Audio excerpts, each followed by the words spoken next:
Hello and welcome to the developer stream. I'm Paweł Burza and I'm joined by Michał Luigi Dobrowolski, aka Gabor.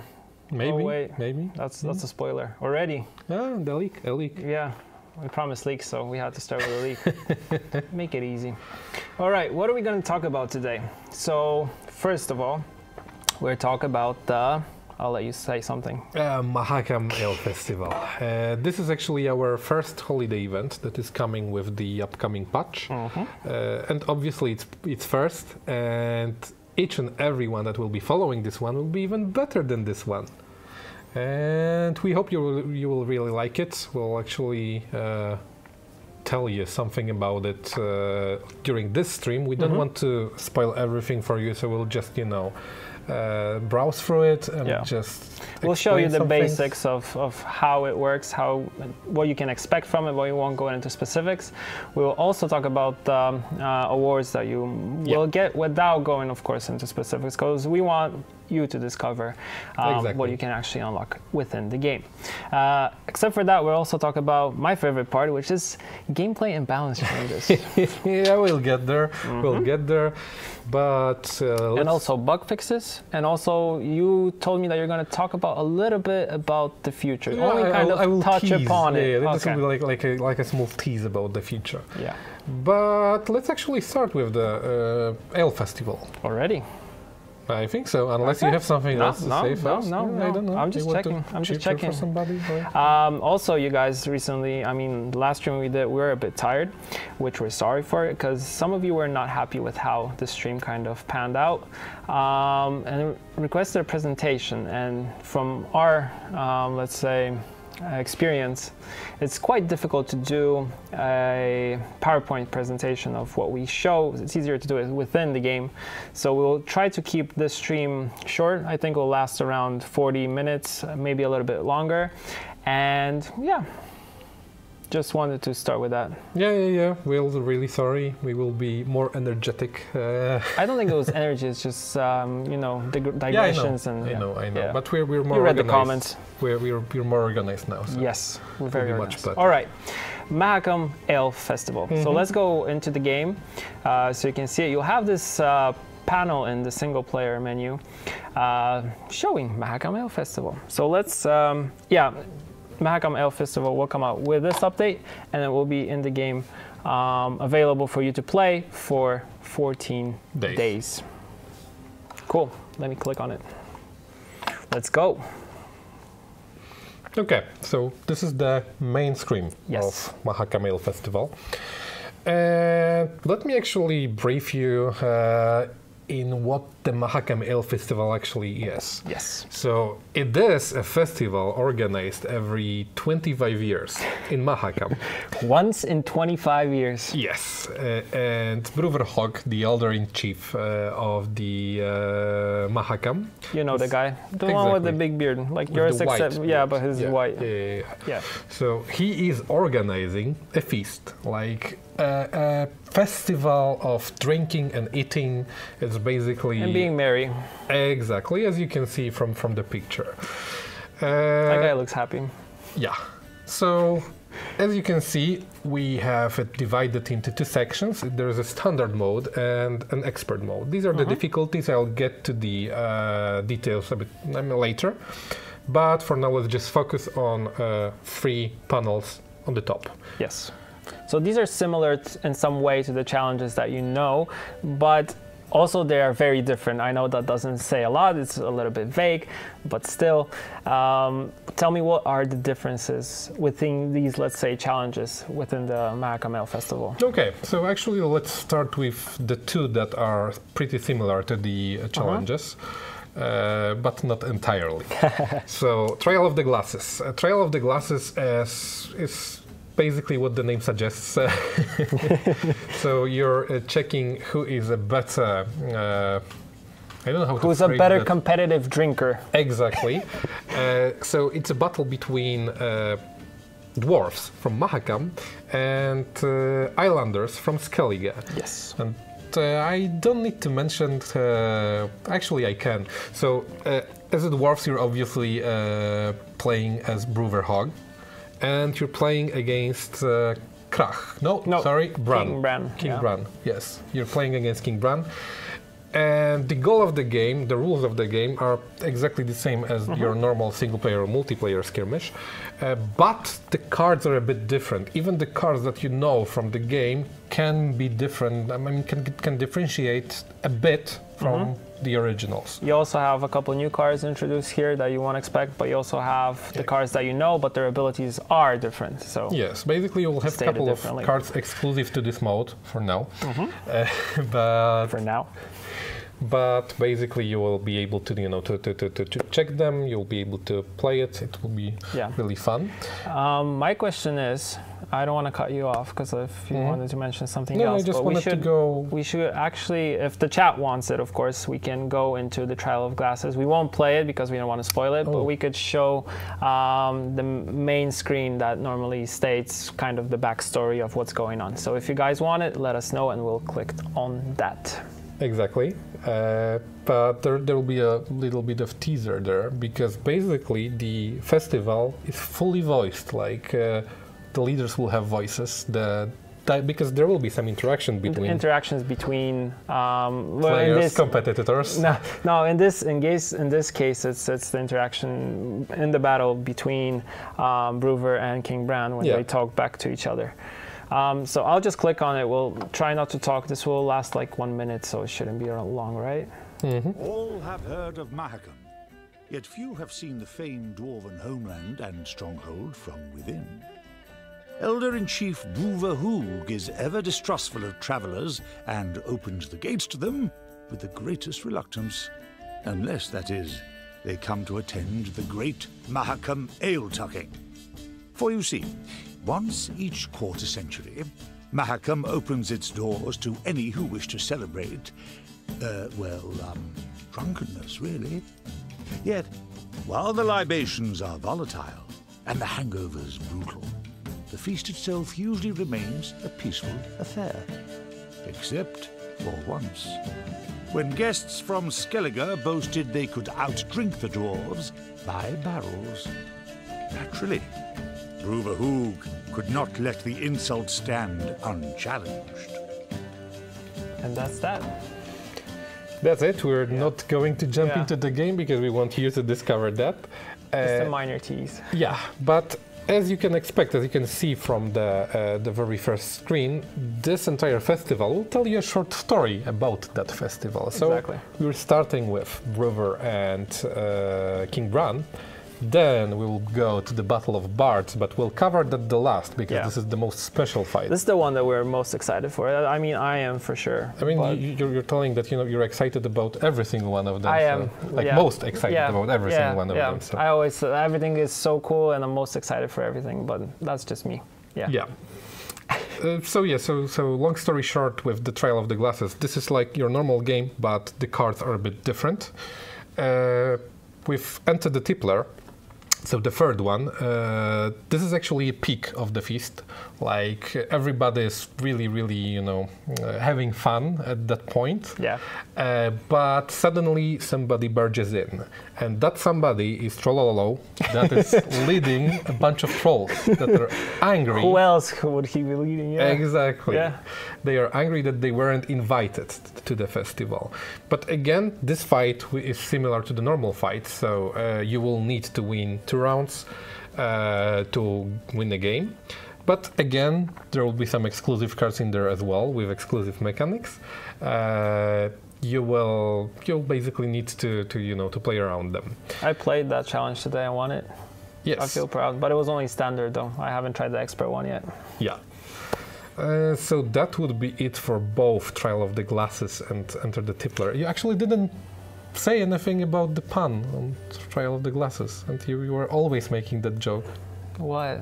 Get it? The pun? Get it? I know, but it's so obvious that it was funny once or twice, maybe 20 times, but not anymore. Exactly. Also, the 21st one is not okay. Yeah, when you go like, no, it's not funny. Okay.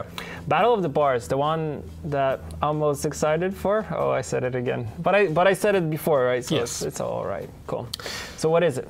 This one is special, and this one is actually not a battle. We like to call it a riddle. Because it has totally different set of rules, and to win it, you need to meet a certain set of requirements. What that means is actually, let's talk about a bit about the Battle of Bards. I'll just say it's a puzzle. Yes, it is a puzzle. It is a puzzle or riddle, something like that. Yeah, you can call it. So you're playing as Dandelion.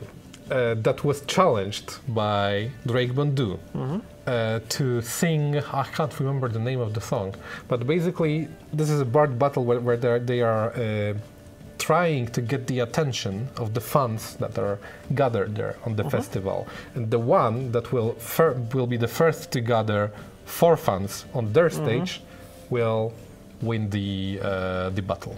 Yeah.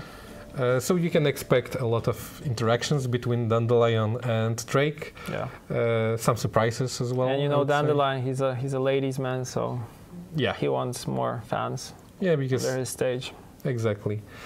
And this is it for the Battle of Bards. So we covered 3 battles. Yes. In the standard mode. What we didn't cover is rewards for them. Yes. Which is really important. Because right now, as you can see on the screen, you have 25 ore for the first battle. What we didn't mention here is that you're getting experience as well. Yes. And to kind of go back, you also get experience for doing the challenges with the leaders. So you also will get experience for this. Those of you who already did it, of course, will get the experience transferred to you when the patch is out, and the patch will be out in the following days, of course. Exactly. Okay, so actually let's follow up on the rewards, because experience and ore is not everything in there. Yes. If you'll finish the entire standard mode, you will get an something avatar. Special. Yeah, you can actually show it. No, I won't. I don't want to spoil. Okay, so we're not even talking what kind of avatar is that? It's an avatar. It's a cool avatar. It's fully voiced. I can say that. It's a character that you love, and you know from the game, and you know from The Witcher. From one game, though. Yeah. Yes. Yeah. Well, he's mentioned in one other game also. Okay, you're right. Yeah. You're actually right. Yeah. And if you do the experts, all the expert challenges, you will get custom border and title to go with it. So actually, let me cover the difference between standard mode and expert mode. No, it's not Zoltan, chat. No. It's I think we can say it's somebody that would fit this festival. Oh, that's a good one. That's actually a good one. That's a tease without giving too much information. Exactly. I like it. I like it. So standard mode. Standard mode was entirely designed to basically be a fun mode. So you shouldn't encounter that many problems with it. It should be more or less, nice and easy to beat. Yeah. And that's basically it. We don't want you to, to struggle to get this nice avatar. But expert mode is the one that for people that are actually looking for some challenges. Yes. And for expert mode, instead of getting ore, you will be getting meteorite powder. Obviously, you will be getting the experience. And if you'll finish the entire expert mode, you'll get the avatar border and the title as well. But we will not go spoil. into specifics. Of course we won't. Exactly. Let's keep this leak-free. Yeah. So the difference between those two are not only like power of cards. It's just some abilities will be different in the expert mode to make your life harder, or you will have less cards, things like that. Basically, it's not just numbers. The difference between them is not just numbers. It's actually the design change as well. Cool. So, do we have anything else to cover? No, chat. It's not a bourgeois avatar. That'd be weird. Yeah, but you could actually. Would anybody use an avatar of my face? I don't think so. I wouldn't use it. Your vet for life. What's your avatar in the game? My? Yeah. Right dandelion. now, yeah. Right like now it's a dandelion with a wooden frame because this is how I roll. Okay. Like the default one. Yeah, I like the simple ones also. Okay, so we covered Mahakam Ale without going into super specifics. We touched upon what you can expect and what the challenges look like. And like you said, this is one of the holiday events that we have planned. So the more we'll have, there will have more features and more cool stuff coming in the future. Cool. So what? So let's move on. Profile? Yeah, I think profile is a good. good thing to cover now. Let me just... Too many mouses. Too many mice. You know, you can just click the... Anywhere. I can just go here. Exactly. So a lot of you were requesting the ability to actually change. I love your stats here, Yeah, by the way. Yeah, 4 wins, highest rank 19, yeah. Yeah, I'm just OP, you know me. Level 46, of course. Going back. You saw that you had the Vanilla Geralt here as a card in your profile, which should pretty much reflect the card that you associate yourself with, or you like the most, or has won you the most amount of games. So now you can actually change this card. Yeah. And that's what we're going to show you. So now it's not only cards, but it's also card backs. Yes, you can select the card back of your favorite faction, and by changing your card or card back, you'll actually change the border behind your avatar. Yeah, there we go. As well. Yeah. Obviously, the cards are filtered here, so you can just jump to to the gold cards, to the cards of the each other. Can you go back there? So we can show it? Yeah, here we go. So you can filter them via their tier, so it can be bronze, silver, gold, and you can select it out of every faction. But we could select some neutral silver for now. Yeah, I have a good idea for neutral silver that we could actually show. These are golds. You didn't click silver yet. Here we go. My bad. All the clicking. You can use the scroll as well too. Oh, that's convenient. Yep. Okay, we thought about everything. Here we go. Here we go. We should just change the name to Rethis and we're good. Yeah, and give him more wins because he probably has more than me.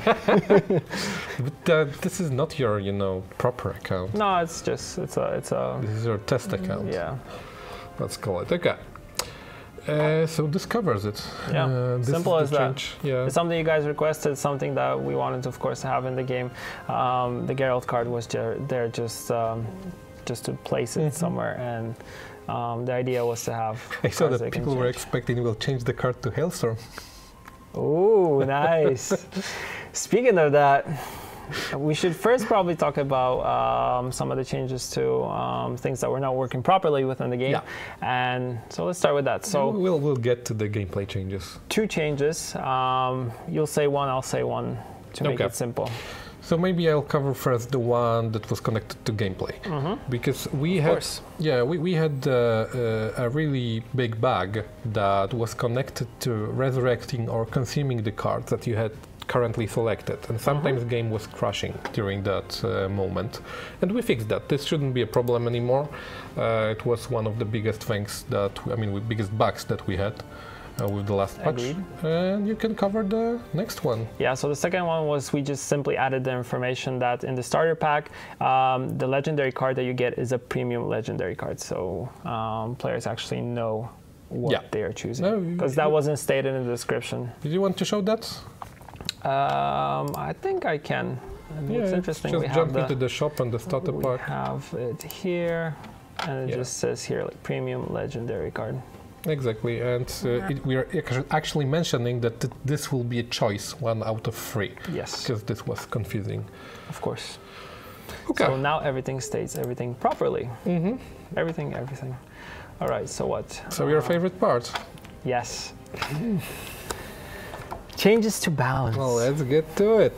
Noticeable card changes. I like the title. All right. So tell me the overall idea, what was behind the changes with this update. I mean, there are some changes, because the biggest change, not biggest, but the biggest amount of changes is connected to cards agility, let's call it. Because we changed over 40 cards, if I recall, to be agile now, because this is a preparation for a big, quite a big tech change that is coming towards the end of the year, I would say. It's extensive. But this will be a really, really big change to the tech. It will change a bit, it will change a lot. It will change quite a few visuals. It will change how the cards will behave, and it will allow us to do more crazy stuff. Crazy and creative things. Yeah, I saw some of your ideas behind the scenes. They're quite cool. Yeah. I'm really excited for this. And Again. the other thing that is connected to actually the agility changes is that sometimes we felt that it was too easy to counter some of the cards because you were not. I mean, up front you knew where your opponent is going to play, so you could prepare yourself to that. And Get things ready. like that. Okay, so that would be it if we're talking about the agility of cards. Okay. But you probably have more questions. Yeah, for the past couple of weeks, I've been running around the office, going, Hailstorm, Hailstorm. And every time I met a designer, I was like, hey, can we talk about Hailstorm for a minute? And yeah, I was bothering you guys a lot. And there's a slight change to Hailstorm. So tell me what you guys thought of. It is a slight change, so I hope I will not disappoint all of you guys. But Marigold's Hailstorm will not affect golden cards anymore. So if you want to avoid Hailstorm's effect, you can focus your buffs on golden cards because they will not be affected by Hailstorm. And that's basically it. Yeah. This is the change. This is the big change that everybody was expecting. Guys. I tried my best. You finally cracked. Yes. I remember I was going to you guys who were like, no, and I was like, come on, look at all the guys in the community, they want it, come on. yeah, we do it one step at a time, guys. Yeah, we just felt that it was a bit too powerful and we wanted to change it a bit. Yeah. So we covered Hailstorm, we didn't really show the card, but let's move on to First Light, because we actually have the card here. And there's one thing here that changed that we want to cover. Because First Light didn't change, it still spawns either Clear Skies or Rally. The thing that changed was Clear Skies. So now it will heal by 1 point every unit on a row affected by the weather. It's clearing, but by any weather, obviously. But it doesn't mean that it will heal only the units that were hit by a weather. It will heal any wounded unit that will be on the row with weather in the moment of when you will be clearing it. Exactly. So this is it. This basically, because we just felt that Clear Skies wasn't in a good place, because when you were using it, you weren't getting any points, so you were losing tempo. And we want to give a bit of the tempo back. So this is the change. Especially when you play against Golden Weather, right? It's something that it gives a better counter to it, because you actually get to recap a little bit of points that you lost. So it gives you a little bit of tempo, like you said. Agreed. You want to skip to Restoration now and Scale again? Yeah, this is a slight change to the ability, because the ability didn't change that much. It still allows you to pick a bronze or silver unit in your graveyard and put it in your hand, but it will set this unit's value to 10 as well. So it will base power. Exactly. So it will increase some of the unit's value, actually most of the units, unless you were buffing something a lot.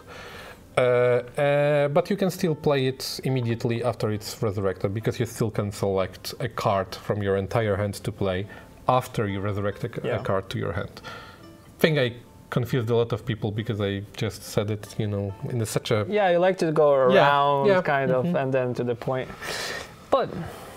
Yeah, but this is basically it. It's not a big change, it's just the setting base power to 10. So for instance, if you would discard the Priestess of Freya, you can have a really high tempo at the end of the game now. Sure. But I don't know why would you discard the Priestess of Freya. Maybe you can. Well, I think you told me that yesterday, I think you changed your Priestess of Freya into a jaded figurine, and that won you the game, so... Actually, yeah, but this was a different thing. Yeah. It's basically...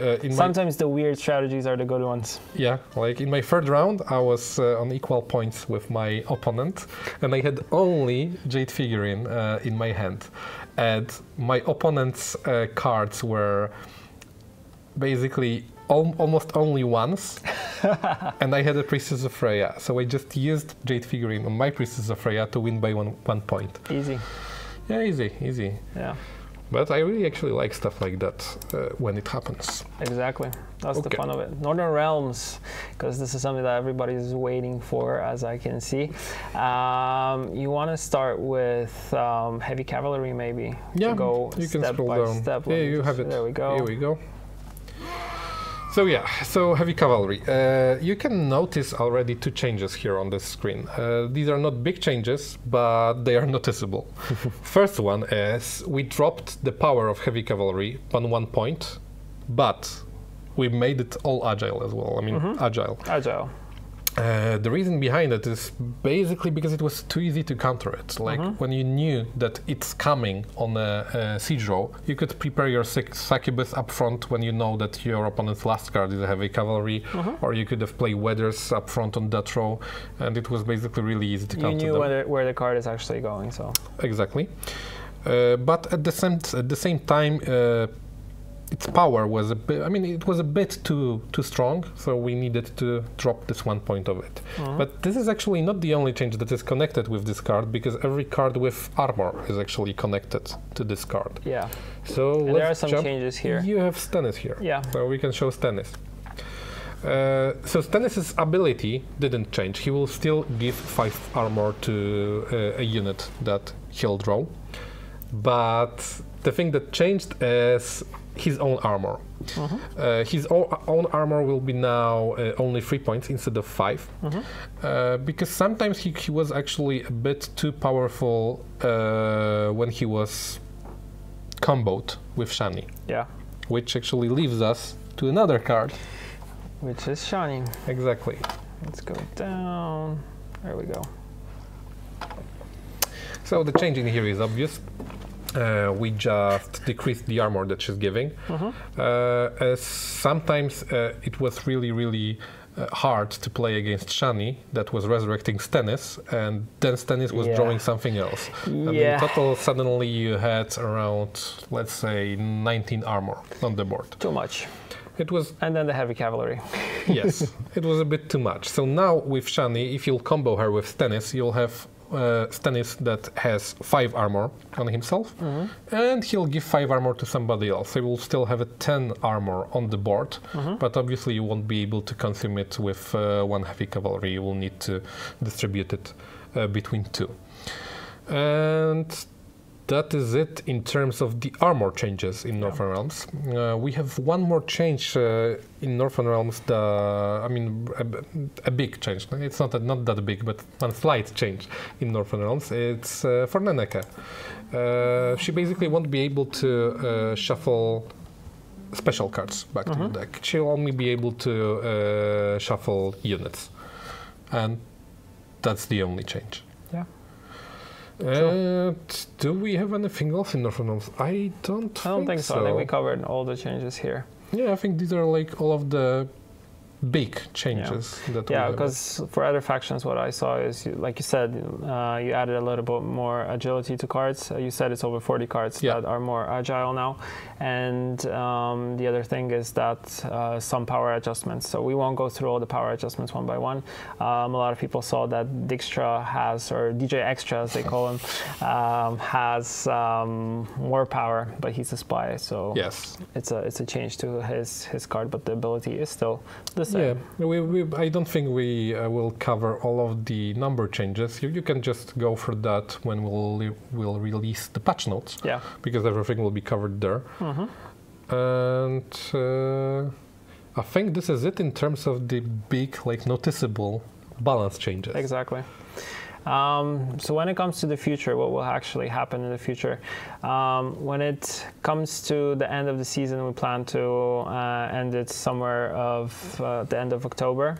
But we'll keep you, of course, posted if this changes in any way. And then we'll have a new season, and with the new season, we will introduce 20 new cards to the game. Basically, you probably noticed that we're not introducing new cards right now. But the new cards are coming. Obviously, they will just come with the new season. So don't worry about that. You can actually... never mind. Oh, I don't want to tease anything. You want to see something more? I like how you stopped and reconsidered. I was just thinking, should they tease it? Should they tease it or not? Maybe let's just, keep everything a mystery till the new season comes. Exactly. A lot of people are asking about coin flip and the changes to coin flip. I don't know, we can go into specifics, but I know you guys are... We are working on something, and And I like the idea, I can say that, and I won't go into specifics Yeah. until we have something that is solid, concrete, and done Exactly. that we can actually share with you guys. But things that are coming in the future are the tech changes that you mentioned, which are really cool, but also something that a lot of players, so you guys asked for, is the change to how deck builder and collection is now going to be merged together. I don't know when you guys plan to have this out. This is basically connected to the tech changes. Tech changes, okay. So as soon as we get that out of the way, then we will put the new collection slash deck builder in. Yeah, so pretty much it's something that you guys requested. So you can, in your deck builder, you can craft cards and you can instantly add them to the deck that you're building. So it makes it a lot easier instead of going out, moving back to collection. This is making the game more user-friendly, let's say. Basically your deck builder will be your collection as soon as we'll get that in. And it's actually working really amazing because I really love the new looks of it. Yeah, you showed me a little bit of it, kind of behind the scenes, still work in progress, and I'm really excited that the direction that the game is going towards. So it's going to be really cool. Yep. Is there anything else that we want to cover? I think we're done. I think we're done. I think this is it. So thank you for the stream. It wasn't quite long, but we covered everything that we wanted. And see you soon. Yep. I wasn't supposed to say soon again, but yeah. See you in the future. In the no, it's not in the following days. In the following days, you'll get an update, which we talked about. Yeah. So, so have a good day, good night, wherever you are, and take care. Bye.